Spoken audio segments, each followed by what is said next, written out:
السلام علیکم ورحمۃ اللہ تعالی وبرکاتہ۔ مجھے امید ہے سبھی حضرات خیر و عافیت سے ہوں گے۔ تو ناظرین کرام، آج میں حقوق کی تفصیل لے کر آپ کے سامنے حاضر ہوا ہوں۔ آج ہم سمجھیں گے حقوق کسے کہتے ہیں۔ برادران اسلام، حقوق کی دو قسمیں ہیں۔ اول حقوق اللہ، دوسرے حقوق العباد۔ پھر حقوق اللہ کی دو قسمیں ہیں۔ ایک وہ کہ اگر ان کے بارے میں بندہ سے قصور واقع ہو تو وہ صرف توبہ سے معاف ہو سکتے ہیں، جیسے کہ شہر میں جمعہ اور عیدین کی نماز کے چھٹ جانے کے گناہ، یا شراب پینے، ناچ وغیرہ دیکھنے کے گناہ۔ اور دوسرے وہ جو صرف توبہ سے نہیں معاف ہو سکتے، جیسے نماز نہ پڑھنے، روزہ نہ رکھنے، زکوٰۃ و فطرہ ادا نہ کرنے اور حج و قربانی وغیرہ نہ کرنے کے گناہ، کہ ان کے معاف ہونے کی صورت میں صرف توبہ نہیں ہے۔ ناظرین کرام، بلکہ چھوٹی ہوئی نمازوں اور روزوں کی قضا کرے، جتنے سالوں کی زکوٰۃ اور فطرہ نہ دیا ہو اب ادا کرے، صاحب نصاب ہو کر جتنے سال قربانی نہ کی ہو ہر سال کے بدلے ایک بقرہ کی قیمت صدقہ کرے، خود حج نہ کر سکتا ہو تو حج بدل کرائے، مال نہ رہ گیا ہو تو حج بدل کرانے کی وصیت کرے، اور توبہ کرے تو معاف ہو سکتے ہیں۔ یعنی ناظرین کرام، توبہ کے ساتھ ان کی ادائیگی بھی ضروری ہے کہ یہ چیزیں صرف توبہ سے نہیں معاف ہو سکتی۔ اور رہے حقوق العباد یعنی بندوں کے حقوق، تو وہ حقوق اللہ کی دوسری قسم سے بھی اہم ہے۔ ناظرین کرام، اس لیے کہ خدا تعالی ارحم الراحمین ہے، اگر وہ چاہے تو اپنے ہر قسم کے حقوق معاف کر دے، لیکن وہ کسی بندہ کا حق ہرگز نہیں معاف کرے گا جب تک کہ وہ بندہ نہ معاف کر دے کہ جس کی حق تلفی کی گئی ہے۔ اسی لیے سرکار اقدس صلی اللہ تعالیٰ علیہ وسلم نے آخری وصیت میں خاص طور پر اس کی اہمیت کو ظاہر فرمایا، اور زمانہ صحت میں بھی ہمیشہ اس کی تاکید فرماتے رہے۔ حاضرین کرام، مشکوٰۃ شریف کی حدیث ہے، حضرت ابو ہریرہ رضی اللہ تعالی عنہ سے روایت ہے کہ رسول پاک صلی اللہ تعالی علیہ وسلم نے صحابہ کرام سے دریافت فرمایا، اتدرون مل مفلس، یعنی کیا تم لوگ جانتے ہو کہ مفلس اور کنگال کون ہے؟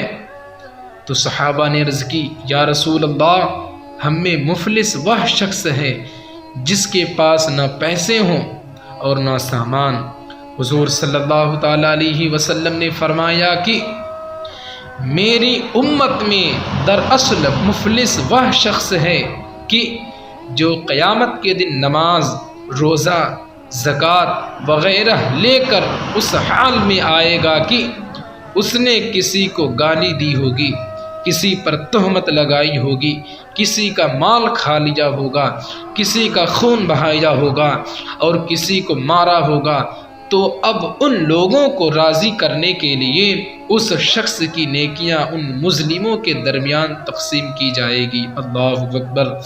اگر اس کی نیکیاں ختم ہو جانے کے بعد بھی لوگوں کے حقوق اس پر باقی رہ جائیں گے تو اب حقداروں کے گناہ لاد دیے جائیں گے، یہاں تک کہ اسے دوزخ میں پھینک دیا جائے گا، العیاذ باللہ تعالی۔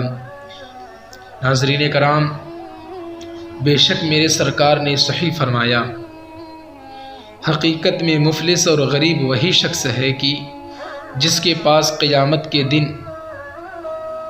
نیکیاں نہیں ہوگی، اللہ اکبر، یا وہ بہت سی نیکیاں لے کر آئے گا مگر حقوق العباد میں گرفتار ہوگا، ماں باپ کو ستایا ہوگا، پڑوسی کو تکلیف دی ہوگی، بھائی کا حق مار لیا ہوگا، ماں باپ کے مرنے پر بہن کا حق نہیں دیا ہوگا، یا دادا کے انتقال پر پھوپھی کا حق غصب کر لیا ہوگا، تو قیامت کے دن اس کی ساری نیکیاں ان لوگوں کو دے دی جائیں گی جس کی اس نے حق تلفی کی ہوگی، یہاں تک کہ اس کے پاس کوئی نیکی نہیں رہ جائے گی۔ اللہ اکبر۔ تو حقیقت میں غریب وہی شخص ہے، اس لیے کہ دنیا کا غریب اگر اس کے پاس کھانا نہ ہو تو مانگنے سے کہیں کھانا مل جائے گا، کپڑا نہ ہو تو وہ بھی کہیں سے پا جائے گا، سردی میں رضائی یا کمبل نہ ہو تو کسی کو رحم آ جائے گا، وہ بھی حاصل ہو جائے گا، اور رہنے کے لیے گھر نہ ہو تو سر چھپانے کے لیے کہیں کوئی جگہ مل ہی جائے گا۔ لیکن مسلمانوں، قیامت کے دن جب نیکیاں نہیں ہوگی تو وہ کہیں سے نہیں ملے گی۔ پارہ نمبر 21 رکوع نمبر 13 میں اللہ تبارک و تعالی ارشاد فرماتا ہے، یا ایھا الناس اتقوا ربکم واخشوا یوما لا یجزی والد عن ولدہ ولا مولود هو جاز عن والدہ شیئا۔ ترجمہ یعنی اے لوگو، اپنے رب سے ڈرو اور اس دن کا خوف کرو کہ جس میں کوئی باپ اپنے بچہ کے کام نہ آئے گا، اور نہ کوئی کام والا بچہ اپنے باپ کو کچھ فائدہ پہنچائے گا۔ اللہ اکبر۔ ناظرین کرام، اور پارہ نمبر 30 میں اللہ تبارک و تعالی ارشاد فرماتا ہے، یوم یفر المرء من اخیہ وامہ وابیہ وصاحبتہ وبنیہ لکل امرئ منہم یومئذ شأن یغنیہ۔ یعنی قیامت کا دن وہ ہولناک دن ہوگا کہ آدمی اپنے بھائی سے بھاگے گا۔ اللہ اکبر۔ غور کرو مسلمانوں، قیامت کا دن وہ ہولناک یعنی خطرناک دن ہوگا کہ آدمی اپنے بھائی سے بھاگے گا، اپنے ماں باپ سے بھاگے گا، یہاں تک کہ اپنی بیوی اور بیٹوں سے بھی راہ فرار اختیار کرے گا۔ اللہ اکبر۔ ان میں سے ہر ایک کو اس دن اپنی نجات کی ایک فکر ہوگی کہ وہی اس کے لیے بس ہوگی۔ مطلب یہ ہے کہ کوئی کسی کی مدد کرنے اور نیکی دینے کو تیار نہ ہوگا، تو حقیقت میں غریب وہی شخص ہے کہ جس کے پاس قیامت کے دن نیکیاں نہ رہے گی۔